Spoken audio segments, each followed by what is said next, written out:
স্বয়ং আবু জাহাল রাত্রিবেলা লুকিয়ে লুকিয়ে কোরআন তেলাওয়াত শুনতে যেত আল্লাহর হাবিব সাল্লাল্লাহু আলাইহি ওয়াসাল্লামের কণ্ঠে।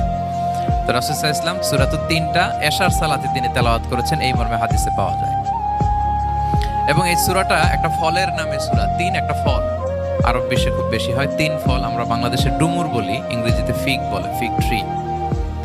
তো ফলের নামে বেসিক্যালি আল্লাহ তাআলা এই সূরাটাকে, এই চ্যাপ্টারটাকে ডেডিকেট করেছেন।